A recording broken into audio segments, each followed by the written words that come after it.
Hello বন্ধুরা, আমি এসে গেছি আমার রান্নাঘরে। ঠিক আছে। তো আমি আজকে বানাবো মোরলা মাছ ভাজা। ঠিক আছে, আজ বানাবো মোরলা মাছ ভাজা। তাহলে ভাজার আগে একবার তোমরা গানটা শুনে নাও। আজ আমি বানাবো মোরলা মাছের ভাজা, সেই ভাজাটা খেয়ে দাদার মন হবে রাজা রাজা। রাজ সিংহাসনে বসে দাদা করবে তাদের বিচার, সেই বিচারে রাই হবে কে যে পাবে সাজা, ওরে কে যে পাবে সাজা। আজ আমি বানাবো মোরলা মাছের ভাজা, সেই ভাজাটা খেয়ে দাদা ভাববে রাজা রাজা। রাজ সিংহাসনে বসবে দাদা করবে সবার বিচার, সেই বিচারে রাই হবে কে যে পাবে সাজা। বলো তো বন্ধুরা, কে পাবে সাজা? তবে আজকে আমি তোমাদের বানাবো মোরলা মাছের ভাজা। ঠিক আছে, দেখো মোরলা মাছ ভাজা শুরু করে দিয়েছি। মোরলা মাছ ভাজায় কী কী লাগবে দেখে নাও। দেখো মোরলা মাছ নুন হলুদ মাখিয়ে নিয়েছি। দেখো কড়াইয়ে দিয়ে দিয়েছি, ভাজা হচ্ছে। এতে আমি কী কী দেবো? ভাজাতে আমি দেব পেঁয়াজ, লম্বা লম্বা কাটা পেঁয়াজ, একটু টমেটো কেটে নিয়েছি, একটু আদা রসুন ঘিষে নিয়েছি। ঠিক আছে, এই হবে আমার মোরলা মাছ ভাজার রেসিপি। ঠিক আছে, তোমরা কিরম ভাজা খাও সেটা আমাকে কমেন্ট করে জানিয়ে দিও। আমার ভাজাটা আমি তোমাকে আজকে দেখিয়ে দেব। ঠিক আছে বন্ধুরা, আমার দেখো তোমরা মাছ ভাজা। ঠিক আছে, আমি সামান্য একটু জিরেও ফোড়ন দেবো। ঠিক আছে, এটা না ভাজা না তরকারি, এমন একটা জিনিস হবে। ঠিক আছে, এবার দেখো বন্ধুরা আমার মাছ ভাজা।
হ্যালো বন্ধুরা, দেখো মাছ ভাজা হয়ে গেছে। ঠিক আছে, মাছ ভাজাটা তুলে নিলাম। ঠিক আছে, এবার দিয়ে দেবে 1 চিমটি জিরে। ঠিক আছে,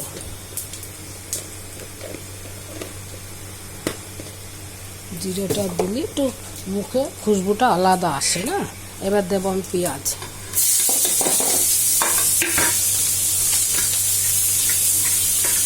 আজ আমি বানাবো মোরলা মাছ ভাজা, সেই ভাজাটা খেয়ে দাদা ভাববে রাজা রাজা।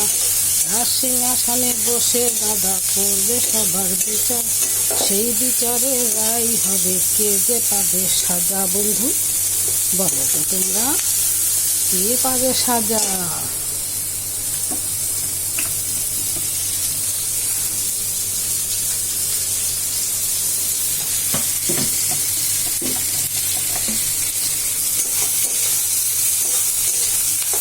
তবে এরকম মাছ ভাজা খেতে ভালো লাগে। তোমরা হয়তো খাওনি, একদিন করে খেয়ে দেখো। আবার হয়তো কেউ খেয়েছো, যে খেয়েছো সে কমেন্ট করে বলে দিও, যে খাওনি সেও কমেন্ট করে বলে দিও এই মাছ ভাজাটা খেতে কিরম স্বাদ লাগে। ভাজা না ঝোল একটা চচ্চড়ি মতো, যাই হোক যেটা যে মনে করো সেটা তাই। আমি কিছু জানি না এর নাম, আমি তো আইডিয়া করেই বানাই, আমি এর নাম জানি না, ঠিক আছে? তোমরা নাম জানলে বলে দিও এই ভাজাটার নাম কি, আমি তো জানি না, ঠিক আছে বন্ধুরা? আমি দিয়ে দেবো কাঁচা লঙ্কা। এগুলো হয়েছে বন্ধু আমার গাছের কাঁচা লঙ্কা, ঠিক আছে? আমার গাছ, তোমাদের একদিন দেখাবো। ছেড়েও না বোটা, এগুলো হচ্ছে আমার গাছের কাঁচা লঙ্কা। দিয়ে দিলাম 3টে কাঁচা লঙ্কা, একটু লাল লঙ্কাও দেবো, লাল লঙ্কার পাউডারও দেবো, কিন্তু কাঁচা লঙ্কাটা দিলাম আগে। লাল লঙ্কার গুঁড়োটা আগে দিলে ঝাঁঝে মরে যাব, হিচ্চো দিয়ে মরবো, তার জন্য ওটা পরে দেবো, না তো হিচ্চো করে তোমাদের সাথে কথাই বলতে পারবো না, ঠিক আছে?